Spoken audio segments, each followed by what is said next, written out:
The fluorescent lights of Chicago O'Hare buzzed overhead as Jack Martinez hurried through Terminal 3, his worn leather messenger bag bouncing against his hip. He was already 20 minutes late picking up his 8-year-old daughter Sarah from her grandmother's house, and the delayed flight from Denver had only made things worse.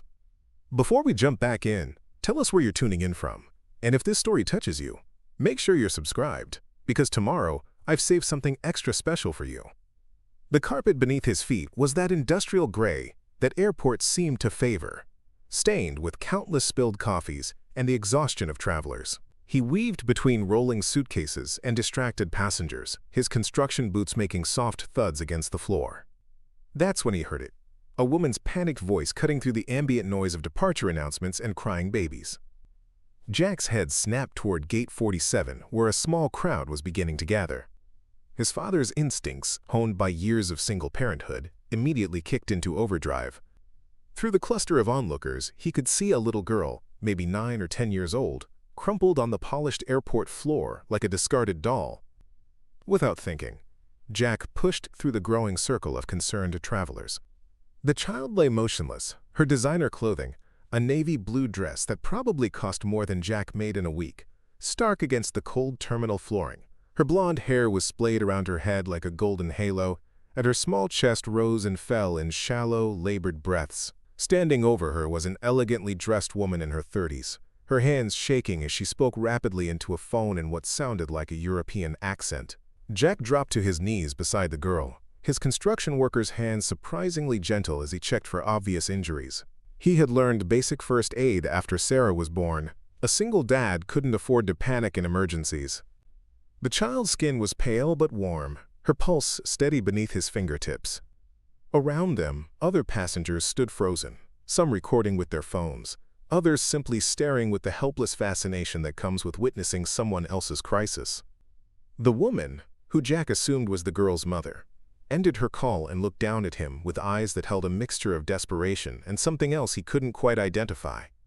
Fear, certainly, but also a carefully maintained composure that suggested she was accustomed to handling difficult situations. Her clothing was impeccable, her posture perfect even in this moment of crisis, and there was something about the way she carried herself that spoke of privilege and authority. Jack looked up at her, his brown eyes steady and reassuring. "I'm Jack," he said simply, his voice calm despite the chaos around them. "I have a daughter about her age." "What's her name?" The woman's voice trembled slightly as she replied, "Emma. Her name is Emma." The accent was definitely European. Jack's best guess was British, though he'd never been good with accents. She just collapsed. One moment she was fine, excited about our flight, and the next, her words trailed off as she gestured helplessly at her unconscious daughter. Jack gently tilted Emma's head back and checked her airway, his movements practiced and sure. Years of weekend trips to the emergency room with Sarah, everything from playground accidents to mysterious fevers, had taught him to stay calm under pressure. "Has she eaten anything today? Any allergies I should know about?" The woman, who still hadn't given her name, shook her head, her perfectly styled hair not moving despite her distress. "She had breakfast this morning at the hotel. Nothing unusual, she's never had problems like this before." Her phone buzzed insistently, but she ignored it, her attention focused entirely on her daughter. Emma's eyelids fluttered, and Jack felt a wave of relief wash over him. "Emma," he said softly, his voice taking on the gentle tone he used when Sarah woke up from nightmares. "Emma, can you hear me? You're safe. Your mom is right here." The little girl's eyes opened slowly, revealing startling blue irises that seemed almost too bright for her pale face. She blinked several times, confusion clouding her features as she tried to process where she was. Preparing and narrating this story took us a lot of time, so if you are enjoying it, subscribe to our channel. It means a lot to us. Now, back to the story. Jack could see the moment awareness returned, the way her body tensed, the quick glance around to assess her surroundings, the immediate search for her mother's face. "Mummy?" Emma's voice was barely a whisper, but it carried an accent that matched her mother's. Despite her young age, there was something composed about her, even in this vulnerable moment. She didn't cry or panic the way most children would after collapsing in a public place. Her mother knelt down beside Jack, relief evident in every line of her face. "I'm here, darling. This kind man helped you when you fell ill." She looked at Jack with genuine gratitude, though he noticed she still maintained a certain formal distance, as if she were accustomed to keeping people at arm's length. Jack helped Emma sit up slowly, supporting her small frame as she oriented herself. "Take your time," he said. "Sometimes our bodies just need a little break." "Has this happened before?" Emma shook her head, then immediately looked like she regretted the movement. Her mother reached out to steady her, and Jack noticed the woman's jewelry. Subtle but clearly expensive, the kind of pieces that whispered wealth rather than shouting it. Her watch alone probably cost more than Jack's monthly mortgage payment. "We should get her checked by the airport medical staff," Jack suggested, though he was fairly certain Emma was recovering well. Her color was returning, and her breathing had normalized. Still, fainting episodes in children were nothing to take lightly. "There's a first aid station near the security checkpoint." The woman's phone rang again, and this time she answered it with obvious reluctance. She spoke in rapid, hushed tones in what sounded like a mixture of English and another language. German, maybe, or Dutch. Jack couldn't understand the words, but he recognized the tone of someone dealing with a crisis that extended beyond their immediate situation. As she talked, Jack stayed with Emma, making gentle conversation to keep her alert and comfortable. "So where are you traveling to today?" he asked, though he suspected he already knew the answer from the departure board visible over their heads. "London," Emma replied, her voice stronger now. "We're going home." Something in the way she said home suggested it was more than just a house or even a city. It carried weight, significance, the kind of meaning that comes with belonging to something larger than oneself. Her mother ended the call and returned her attention to them, though Jack could see she was troubled by whatever conversation she'd just had. "The medical team is on their way," she said, though Jack hadn't seen her make any such arrangements during her brief phone call. "Thank you for staying with her. Most people would have simply walked away." Jack smiled, thinking of Sarah and how he would hope someone would help her in a similar situation. Any parent would do the same thing. "We look out for each other's kids. That's how it should work." Something flickered across the woman's face at his words. Surprise, perhaps, or recognition. For a moment, her careful composure slipped, and Jack glimpsed something vulnerable underneath the polished exterior. It was gone quickly, replaced by that same formal gratitude. But it left him curious about who these people really were, and why their simple airport emergency felt like it carried the weight of something much larger. The airport medical team arrived within minutes, 2 paramedics wheeling a gurney through the terminal with practiced efficiency. Jack stepped back to give them room, but Emma's small hand shot out and grabbed his wrist with surprising strength. "Please don't leave," she whispered, her blue eyes wide with something that looked like fear. Not fear of her condition, Jack realized, but fear of something else entirely. He glanced at her mother, who nodded almost imperceptibly. "I'm not going anywhere," Jack assured Emma, settling back down beside her as the paramedics began their assessment. Her grip on his wrist relaxed, but she didn't let go completely. The lead paramedic, a middle-aged woman with kind eyes and calloused hands, knelt beside Emma with a reassuring smile. "Hello there, sweetheart. I'm Karen. Can you tell me how you're feeling right now?" Emma answered the questions with a maturity that struck Jack as unusual for someone her age. She described her symptoms clearly, mentioned that she'd been tired lately but attributed it to traveling, and remained remarkably calm throughout the examination. Her mother stood nearby, fielding phone calls that seemed to multiply by the minute. Each conversation was brief, conducted in hushed tones, and ended with what sounded like postponements or cancellations. "Everything looks normal," Karen announced after checking Emma's vitals and running through a basic neurological assessment. "Blood pressure's a little low, which could explain the fainting spell. Sometimes travel, stress, and irregular eating can catch up with kids. I'd recommend having her seen by her regular doctor when you get home, but there's no immediate cause for concern." Jack felt the tension in Emma's small frame ease as the paramedic delivered the good news. The crowd that had gathered began to disperse, disappointed perhaps that there wouldn't be more drama to witness. Soon it was just the 4 of them in the relative quiet of Gate 47. Emma's mother approached, slipping her phone into an expensive-looking handbag. "Thank you," she said to Karen, then turned to Jack with an expression he couldn't quite read. "And thank you for staying with her. I'm Victoria, by the way, Victoria Sterling." Something about the way she said her name suggested Jack should recognize it, but he didn't. He shook her offered hand, noting the firm grip and the way she made direct eye contact, the kind of handshake he associated with politicians and business executives. "Jack Martinez," he replied. And honestly, it was nothing. Like I said, any parent would have done the same. Victoria's expression shifted slightly at his words, as if the concept of any parent was foreign to her experience. "I'm afraid our flight has been delayed indefinitely due to complications," she said carefully. "Emma needs to rest, and I have several calls to make. I don't suppose you know somewhere quiet we could wait? The VIP lounge is closed for renovations." Jack glanced at his watch.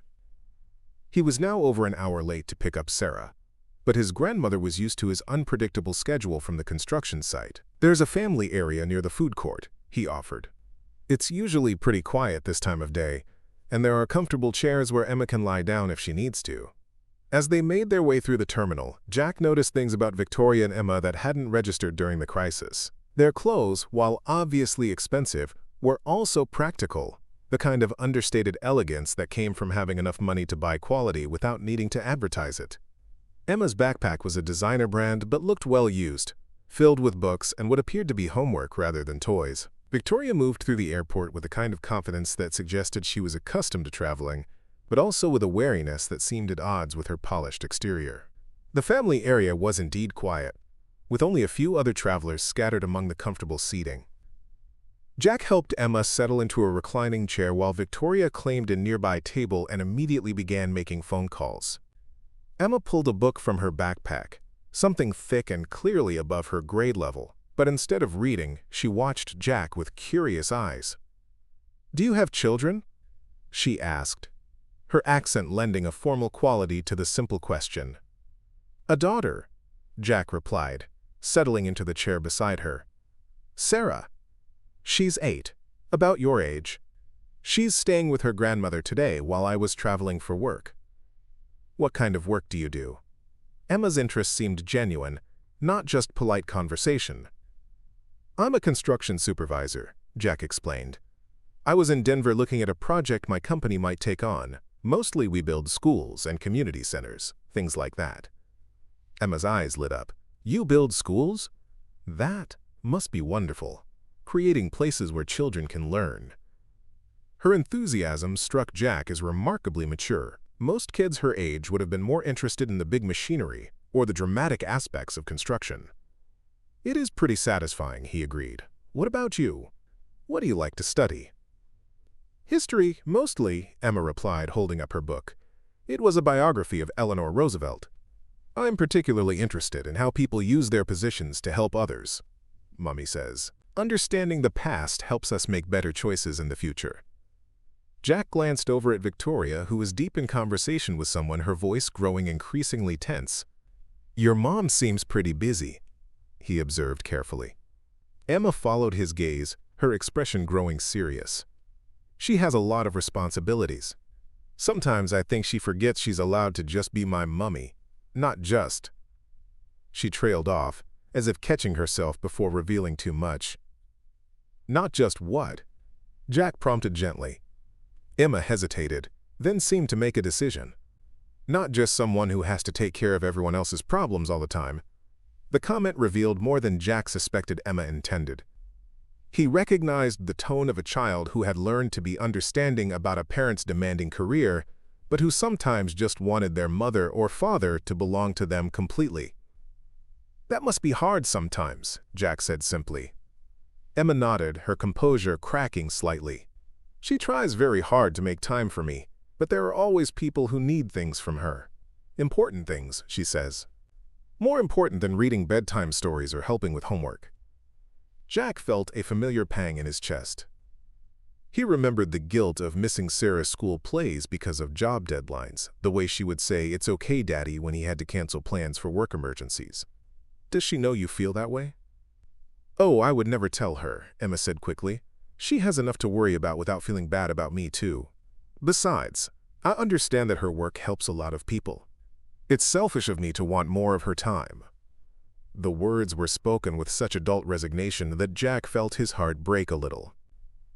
No child should have to rationalize away their need for their parents' attention, no matter how important that parent's work might be. Victoria's phone call ended, and she approached them with an expression of barely controlled frustration.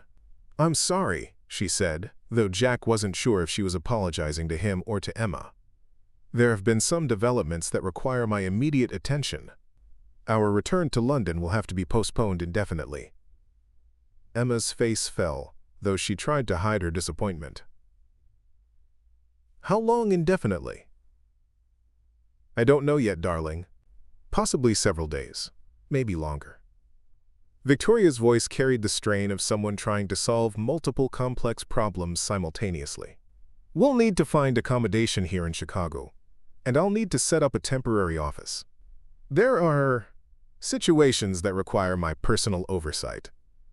Jack found himself speaking before he'd fully thought through what he was offering. "I know this might sound presumptuous, but if you need somewhere quiet to work and Emma needs somewhere comfortable to rest, you're welcome to stay at my place. I have a guest room, and my neighborhood is pretty peaceful." Both Victoria and Emma stared at him in surprise. Victoria's expression quickly shifted to polite but firm refusal. "That's incredibly kind, but I couldn't possibly impose on a stranger like that." "You wouldn't be imposing," Jack insisted. "Look, I know we just met, but Emma helped me today too. Staying with her, making sure she was okay, it reminded me of why we help each other out. Besides," he added with a slight smile, "Sarah would never forgive me if she found out I met someone her age and didn't invite her over to play."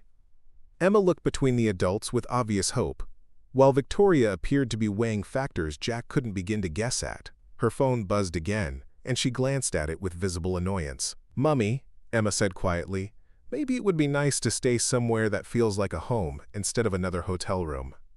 Victoria's resolve seemed to waver at her daughter's words. She looked at Jack with a mixture of gratitude and uncertainty. "Are you sure? I have to warn you, I receive a lot of phone calls, and some of them can be quite intense." "My house is pretty soundproof," Jack replied. "And honestly, after spending the day in airports and construction sites, I'm used to noise and chaos." Victoria made a decision that seemed to surprise even herself. "All right, but only for a night or two until I can make other arrangements. And I insist on paying for groceries and any inconvenience." Emma's smile was the first truly spontaneous expression Jack had seen from her since she'd collapsed. For a moment, she looked like any other excited 9-year-old, and Jack felt a warmth in his chest that had nothing to do with doing a good deed and everything to do with seeing a child's genuine happiness. As they gathered their belongings and prepared to leave the airport, Jack realized his simple day trip to Denver had somehow evolved into something much more complicated. He was bringing home two strangers, two obviously wealthy, clearly important strangers, and he still had no idea what Victoria's mysterious work involved, or why their travel plans had been disrupted so dramatically. But as Emma chatted excitedly about meeting Sarah and Victoria made arrangements for their luggage to be delivered, Jack found himself looking forward to the next few days. There was something about these two that intrigued him, something that suggested their story was far more interesting than a simple case of a child fainting in an airport. He just had no idea how interesting it was about to become. Jack's two-story house in Oak Park was nothing fancy, but it was home. The white picket fence needed painting, the lawn could use some attention, and the front porch had that lived-in quality that came from years of a single father doing his best to maintain everything alone. As they pulled into the driveway in Jack's pickup truck, he noticed Victoria, taking in the neighborhood with curious eyes. Tree-lined streets, modest homes with well-kept gardens, children's bicycles scattered on front lawns. Sarah came running out the front door before Jack had even turned off the engine, her grandmother Helen following at a more measured pace. At 8 years old, Sarah was all energy and enthusiasm, her dark curls bouncing as she practically vibrated with excitement about meeting their unexpected guests. "Daddy!" she called out, wrapping her arms around Jack's waist the moment he stepped out of the truck. "Grandma said you were bringing visitors. Are they staying for dinner? Can I show them my room? Do they want to see my art project?" Jack laughed, ruffling his daughter's hair. "Slow down there, kiddo. Let me introduce you first." He gestured toward Victoria and Emma, who were climbing out of the passenger side. This is Victoria and her daughter Emma. They're going to stay with us for a few days." Sarah's eyes went wide as she took in Emma's appearance. The expensive clothes, the perfect posture, the way she seemed to carry herself with unusual dignity for someone her age. But instead of being intimidated, Sarah stepped forward with her characteristic fearlessness. "Hi, Emma. I'm Sarah. Do you want to see my treehouse? Daddy built it last summer and it has a rope ladder and everything." Sarah's enthusiasm was infectious, and Jack watched Emma's reserved expression begin to soften. "I'd like that very much," Emma replied, her formal accent making even this simple response sound elegant. "Though I should mention I've never actually climbed a treehouse before." Sarah's eyes went even wider. "Never? Not even once? Oh, we have to fix that right now." She grabbed Emma's hand without hesitation, already tugging her toward the backyard. Helen approached Victoria with the kind of warm smile that had made her the neighborhood's unofficial grandmother to every child within a 3-block radius. "You must be exhausted," she said, her voice carrying decades of experience dealing with travel-weary visitors. "Jack told me about what happened at the airport. How is Emma feeling now?" Victoria seemed momentarily taken aback by the genuine concern from this stranger. "Much better, thank you. The doctor said it was likely just fatigue and low blood pressure. Nothing serious." "Well, you've come to the right place for rest and recovery," Helen said, leading them toward the house. "Jack's got a gift for making people feel at home. Sarah, don't you dare let Emma climb too high until she's feeling completely better." From the backyard came Sarah's voice, already launching into an explanation of the treehouse's various features and the complex rules she'd established for its use. Emma's responses were harder to hear, but Jack caught glimpses of genuine laughter, the first he'd heard from her. Inside the house, Victoria seemed to relax slightly, as she took in the comfortable chaos of a lived-in home. Family photos covered the mantelpiece. Sarah's artwork decorated the refrigerator, and books were stacked on every available surface. It was the kind of home that prioritized warmth over perfection, love over luxury. "Your mother seems wonderful," Victoria said as Helen busied herself in the kitchen, already planning what she clearly considered an inadequate dinner for unexpected guests. "She's been a lifesaver since Sarah's mom died," Jack replied, watching through the window as Sarah demonstrated the proper technique for climbing the rope ladder while Emma observed with scientific interest. "I don't know what we would have done without her." Something in Victoria's expression shifted at the mention of loss. "How long ago?" 4 years. Car accident." Jack's voice carried the practiced neutrality of someone who'd learned to discuss tragedy without being consumed by it. "Sarah was only 4. Some days I still feel like I'm figuring it out as I go." Victoria nodded slowly, understanding flickering in her eyes. "Loss changes everything, doesn't it? The way you see the world, the choices you make, what you prioritize." Before Jack could respond, his phone rang. The caller ID showed his foreman's number, and he answered with a slight frown. Construction emergencies had a way of happening at the worst possible times. "Jack, we've got a problem with the community center project," came the gravelly voice of Tom Peterson, his longtime foreman. "The city inspector showed up this afternoon and found issues with our permit documentation. Says we're missing some environmental impact assessments that weren't required when we started, but apparently are now." Jack closed his eyes, running a hand through his hair. The community center project was their biggest contract of the year, and any delays would mean lost revenue they couldn't afford. "How long to get the new assessments?" "Weeks, maybe months. The environmental firm's backed up, and the city won't let us continue work without them. We're looking at shutting down the site indefinitely." Victoria, who had been pretending not to listen, suddenly looked up from her own phone with sharp interest. After Jack ended the call with promises to deal with the situation first thing Monday morning, she approached him with a thoughtful expression. "Forgive me for eavesdropping, but did you say you're having permit troubles for a community center project?" Jack nodded, surprised by her interest. "Yeah, it's a big job for us. We're building a new community center for the south side, but apparently the environmental regulations changed mid-project, and now we're stuck in bureaucratic limbo." Victoria's eyes lit up with something that looked almost like excitement. "What if I told you I might be able to help with that? I'd say you're very kind, but unless you know someone at the Chicago Department of Environmental Affairs, I'm not sure what you could do." Victoria smiled, the first genuinely amused expression Jack had seen from her. As it happens, I know several people at various environmental agencies. It's part of what I do. Before Jack could ask what exactly it was that she did, Sarah and Emma burst through the back door, both of them flushed with excitement and covered in leaves. Emma looked more like a normal 9-year-old than Jack had yet seen her. Her perfect hair was mussed, her expensive dress had a small tear from catching on a branch, and her cheeks were pink from exertion and laughter. "Daddy, Emma's never had s'mores," Sarah announced with the same tone she might use to report a natural disaster. "Can we make a fire in the backyard, please? Grandma Helen said she has marshmallows." Emma looked at her mother hopefully, and Victoria's expression softened in a way that transformed her entire face. "If Mr. Martinez doesn't mind a fire in his backyard, then I suppose one evening of s'mores wouldn't hurt." "Call me Jack," he said automatically, then grinned at Sarah's obvious delight. "And yes, we can make a fire, but first, let's get you two cleaned up. Emma, your mom might want to check you over after your treehouse adventure." As the evening progressed, Jack found himself fascinated by the glimpses he caught of Victoria's real personality beneath her polished exterior. When she thought no one was looking, she watched Emma with such intense love and protective concern that it took his breath away. When she interacted with Sarah, she showed a gentleness that suggested she understood children far better than her formal manner implied.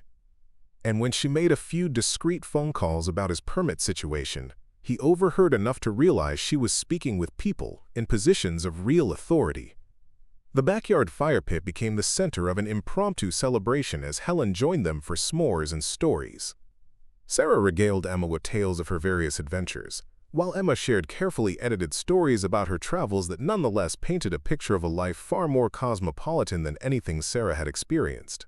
Victoria contributed observations that revealed extensive knowledge of everything from environmental law to international relations, though she deflected any direct questions about her work with practiced skill. The breakthrough moment came when Emma, emboldened by Sarah's fearless friendship and the relaxed atmosphere, began asking Victoria direct questions about their disrupted travel plans. "Mummy, why can't we go home?" Emma asked, her voice carrying more concern than she'd previously shown. "And why do you keep getting those angry phone calls?" Victoria glanced at Jack, clearly weighing how much to reveal in front of virtual strangers. "There are some political situations that require my attention. Nothing dangerous, darling, just complicated." Emma frowned, her mature intelligence clearly working through the implications. "Is it about the trade negotiations? The ones you've been working on for months?" Jack nearly choked on a s'more. "Trade negotiations? What kind of work did Victoria do that involved international trade negotiations?"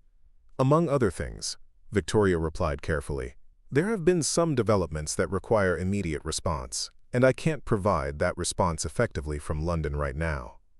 Sarah, who had been listening with the fascination of someone discovering that the adult world was far more complex than she'd imagined, suddenly spoke up. "Are you, really important? Like someone famous?" Emma and Victoria exchanged a look that was heavy with unspoken communication. Finally, Emma turned to Sarah with a small smile. "My mummy works for our government.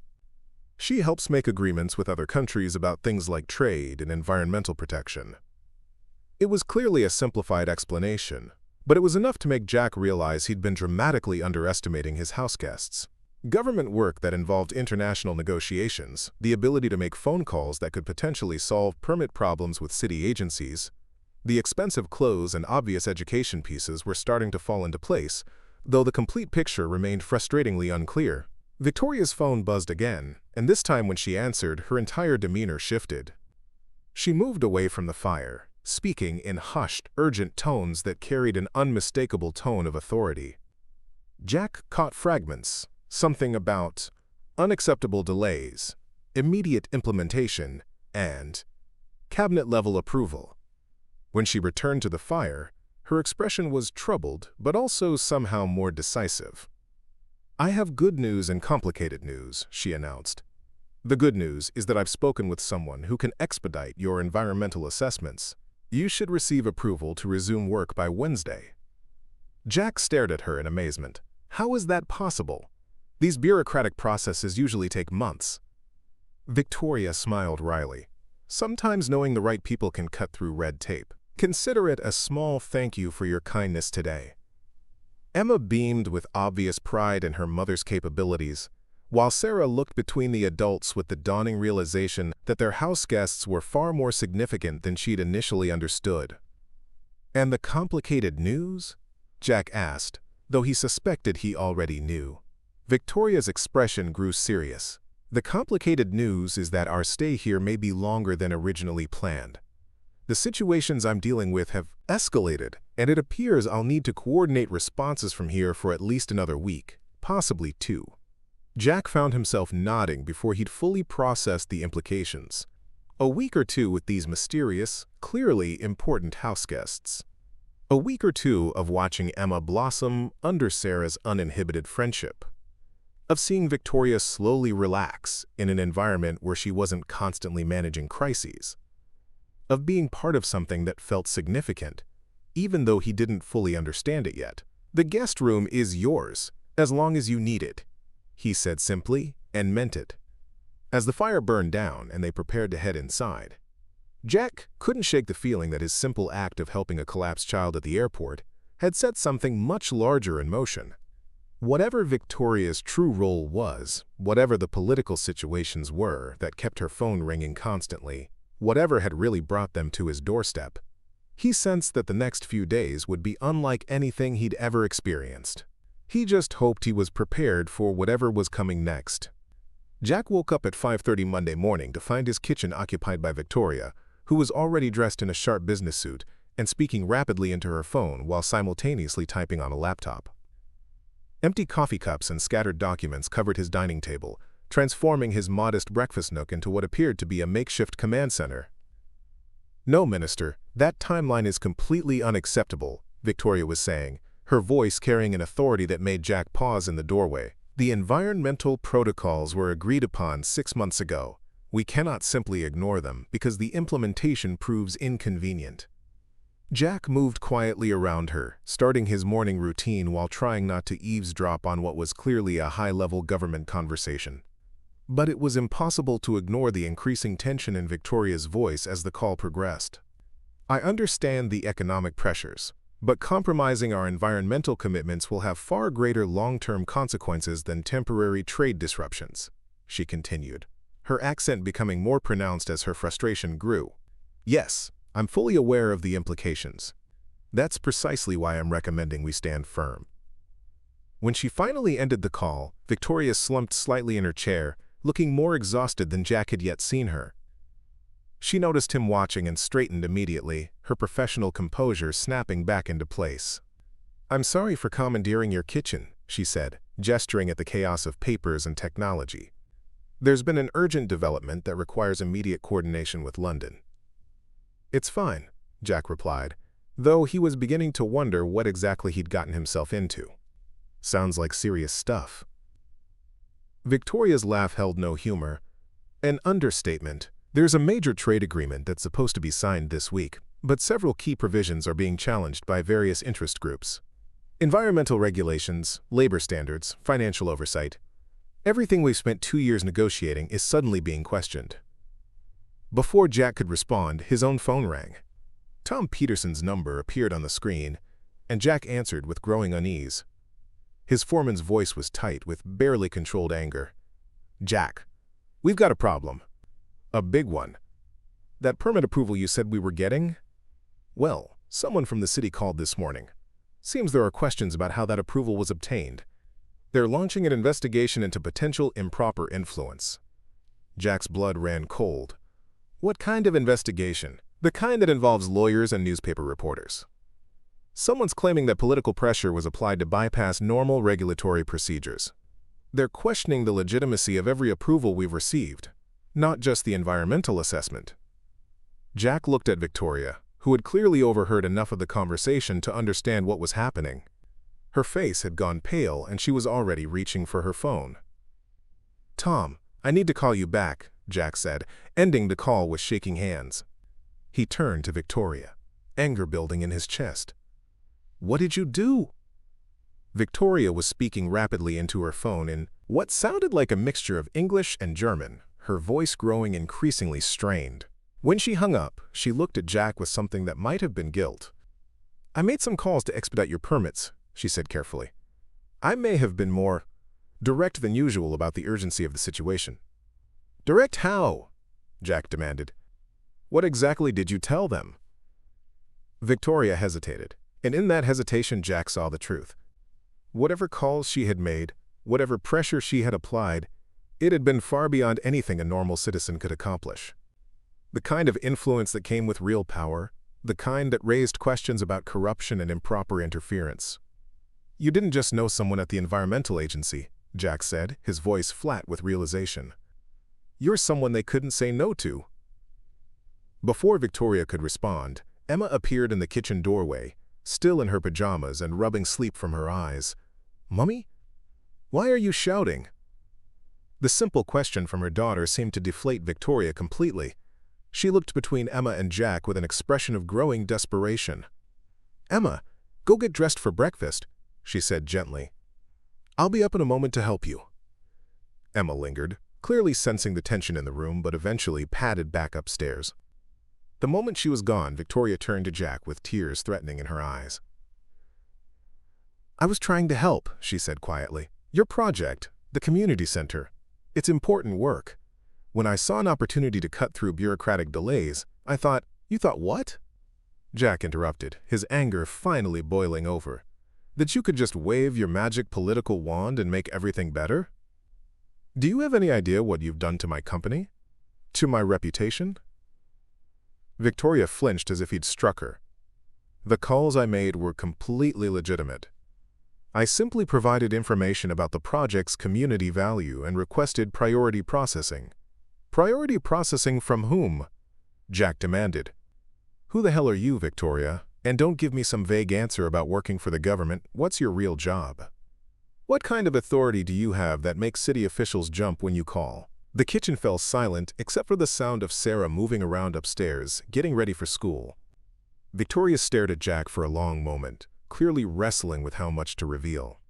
"My full name is Victoria Sterling Windsor," she said finally, her voice barely above a whisper.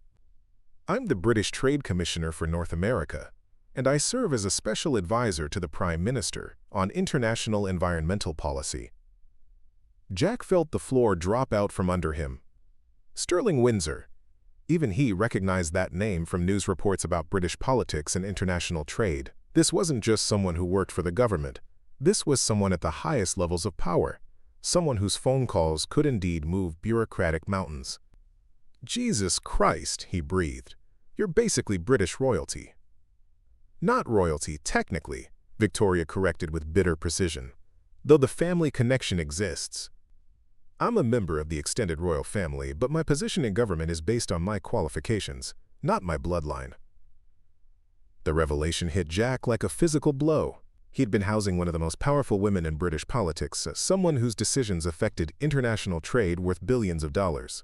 Someone who had casually made calls that had now potentially destroyed his business and reputation. "Do you understand what you've done?" he asked, his voice shaking with rage. "I'm a small-time contractor in Chicago. When people find out that someone with your connections intervened in my permit process, they're going to assume I'm corrupt.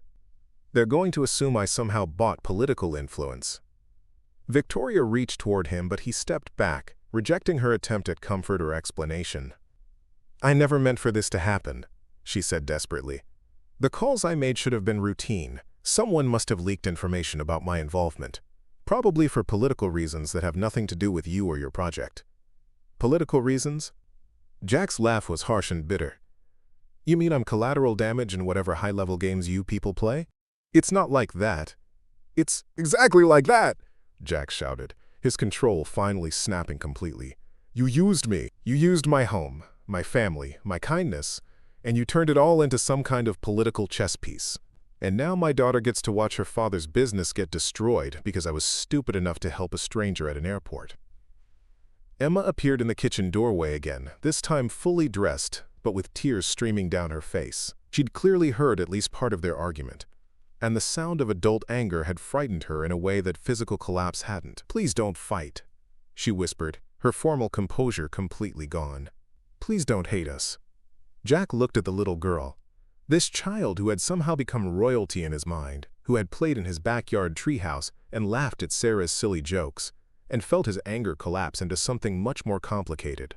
Hurt, betrayal, protective fury on behalf of his own daughter, and underneath it all, a terrible sense of loss for what he'd thought they were building together. "I don't hate you, Emma," he said quietly, kneeling down to her level. "But I think it would be better if you and your mother found somewhere else to stay." Victoria's sharp intake of breath was audible, but she didn't protest. She looked at Jack with an expression of complete defeat, then gathered her daughter into her arms. "Of course," she said formally, all trace of the warm woman he'd glimpsed over s'mores around the fire pit completely gone. "We'll be out within the hour. I'm truly sorry for any inconvenience we've caused." As they left to pack their belongings, Jack slumped into a kitchen chair surrounded by the detritus of Victoria's early morning crisis management. His phone was already ringing again. Probably reporters, maybe lawyers, possibly clients canceling contracts based on the morning's news about his company's questionable permit approvals. Upstairs, he could hear Sarah asking Emma confused questions about why they were leaving so suddenly, and Emma's careful responses that revealed nothing while breaking both their hearts. In a few minutes, they would be gone, and Jack would be left to deal with the wreckage of what he'd thought was a simple act of kindness. He'd helped a child at an airport and somehow ended up in the middle of an international political scandal. The worst part wasn't even the potential destruction of his business. It was the realization that everything he'd felt developing between them, every moment of connection and growing trust, had been built on a foundation of lies and hidden agendas. The woman he'd been falling for didn't really exist. She was just another face of Victoria Sterling Windsor, someone who lived in a world so far removed from his that she couldn't even comprehend the consequences of her casual interventions in his life. As he heard car doors slamming outside and the sound of a taxi pulling away, Jack realized that this was what betrayal felt like when it came wrapped in good intentions and genuine affection. It hurt far worse than simple deception ever could. 3 weeks later, Jack stood in the completed community center, watching children from the neighborhood explore the new playground equipment. The investigation into his permits had been quietly dropped after Victoria's office issued a formal statement clarifying that her inquiries had been routine diplomatic courtesy, not political interference. His company's reputation had not only survived, but flourished, with new contracts coming in from organizations impressed by their commitment to community development. Sarah tugged at his sleeve, pointing toward the entrance where two familiar figures had just appeared. Emma looked taller somehow, her posture straighter, but her smile more genuine than Jack remembered. Victoria walked beside her daughter with careful uncertainty, no longer the polished diplomat but simply a mother hoping for forgiveness. "We saw the news coverage about the opening," Victoria said as they approached, her voice softer than Jack had ever heard it. "Emma insisted we come." Emma stepped forward with characteristic directness. "I wanted to apologize for the lies. Not the big lies about who we are, but the small ones about pretending everything was normal when it wasn't." Jack knelt to Emma's level, seeing past the expensive clothes to the child who had laughed in his treehouse. "You don't need to apologize for your mother's job or your family's name. That's not who you are." "But it affected how we acted," Emma replied with startling maturity. "Mommy was so worried about protecting me from expectations that she forgot I just wanted to be your friend." Victoria's eyes filled with tears she didn't try to hide. "The truth is, I haven't been myself in years. Always performing, always managing, always protecting Emma from the complications of our position. When we stayed with you, for the first time since her father died, I remembered what it felt like to just be Victoria, not the trade commissioner or the royal advisor or any title. Just a mother who wanted her daughter to have friends and s'mores and treehouse adventures." Jack stood slowly, studying Victoria's face. The polished mask was gone, replaced by raw honesty that made her more beautiful than any diplomatic polish ever had. "Why didn't you tell me the truth from the beginning?" "Because I was tired of people seeing the title instead of the person," Victoria admitted. "And because Emma was so happy being just Emma, not the girl whose every playdate gets security clearance and whose friends' parents get background checks." Sarah, who had been listening intently, suddenly grabbed Emma's hand. "Do you want to see the new art room? I helped design it." As the girls ran off together, their laughter echoing through the center, Victoria and Jack found themselves alone with 3 weeks of hurt and misunderstanding between them.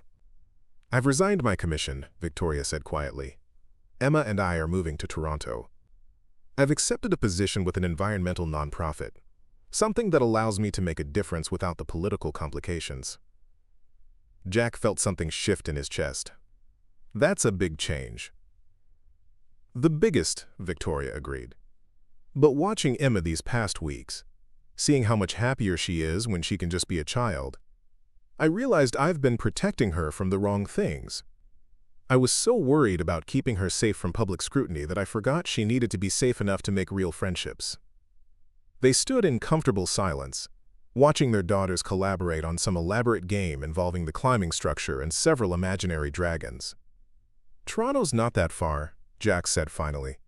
Victoria smiled, the expression transforming her entire face. "About a 5-hour drive. Close enough for weekend visits, if you'd be interested in having visitors." Jack looked at this woman who had inadvertently turned his world upside down, then put it back together in ways he'd never expected. The community center around them buzzed with the laughter of children who now had a safe place to play and learn, funded partly by grants Victoria had helped secure through her environmental contacts. "I think Sarah would never forgive me if I said no," he replied, then added more seriously, "and neither would I." Emma came running back, breathless and excited. "Daddy Jack, Sarah says you might build a treehouse here too. Can you? Please." The word "daddy" slipped out so naturally that Emma didn't even notice, but Victoria's sharp intake of breath made it clear she had. Jack felt his heart constrict with unexpected emotion. "I think that could be arranged," he said, ruffling Emma's hair. "Every good community center needs a proper treehouse." As they walked out together into the Chicago sunshine, Jack realized that sometimes the most important journeys began with the simple decision to help someone who needed it.